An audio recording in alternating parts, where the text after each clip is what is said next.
Ladies and gentlemen, Primetime CP23 here, back with another Diablo 3 video, but today, instead of looking at a build or anything of that nature, we're going to be looking at a little bit of news.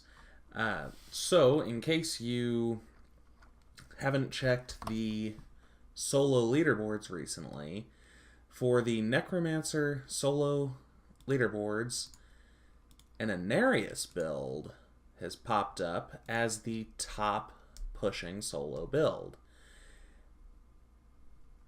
And this is based off of the Anarius set, the 6-piece Anarius set, and the Bone Ringer offhand, along with Thorns damage. So, I'll be honest, I don't know the exact way that this breaks down. I can tell that the general idea is to command your skeletons to attack an enemy.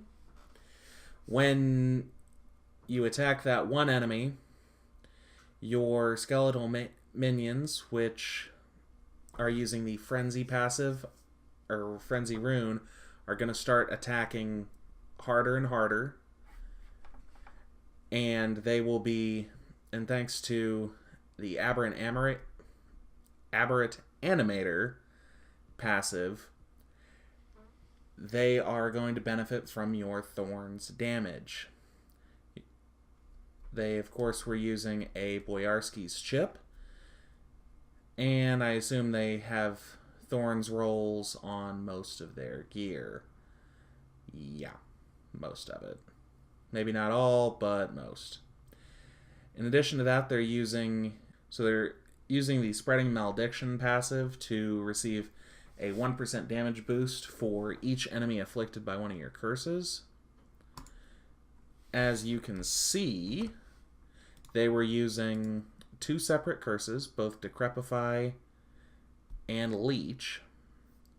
Let's talk about those two curses real quick.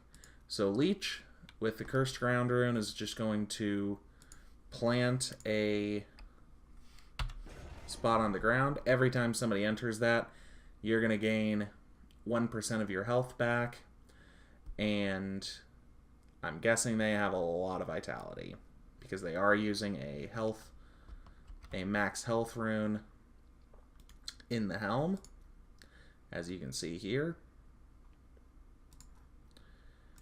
And they're also using Decrepify with Dizzying Curse, which will give enemies more chance to be stunned.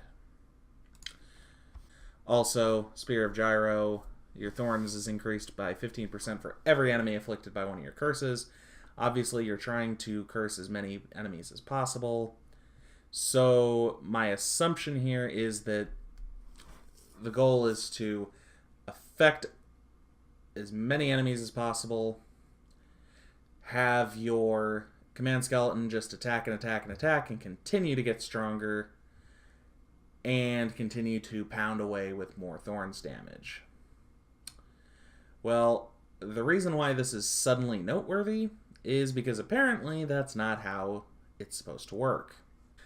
As you can see in this tweet from Blizzard, rather from Diablo's official Twitter page, they are currently disabling the power of Bone Ringer. Now, because of that, a little more information is given here. Hey all, we are recently investigated reports of an issue involving Bone Ringer. As a result, we will be temporarily disabling the item's legendary power until a hotfix can be prepared to correct the issue. We will update this thread once the hotfix is live. Special thanks to the players who reported this and to everyone for their patience as we work on a fix. So, this tells me that something was going on that is not intended. I don't know what exactly it is, but something is not working as intended, because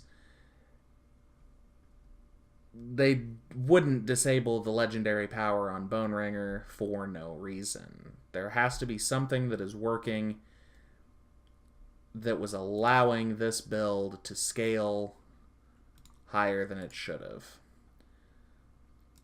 I don't know if they're going to remove this player's spot on the leaderboard or not, but what I do know is that a lot of builds were using Bone Ringer. So it'll be interesting to see how things end up going.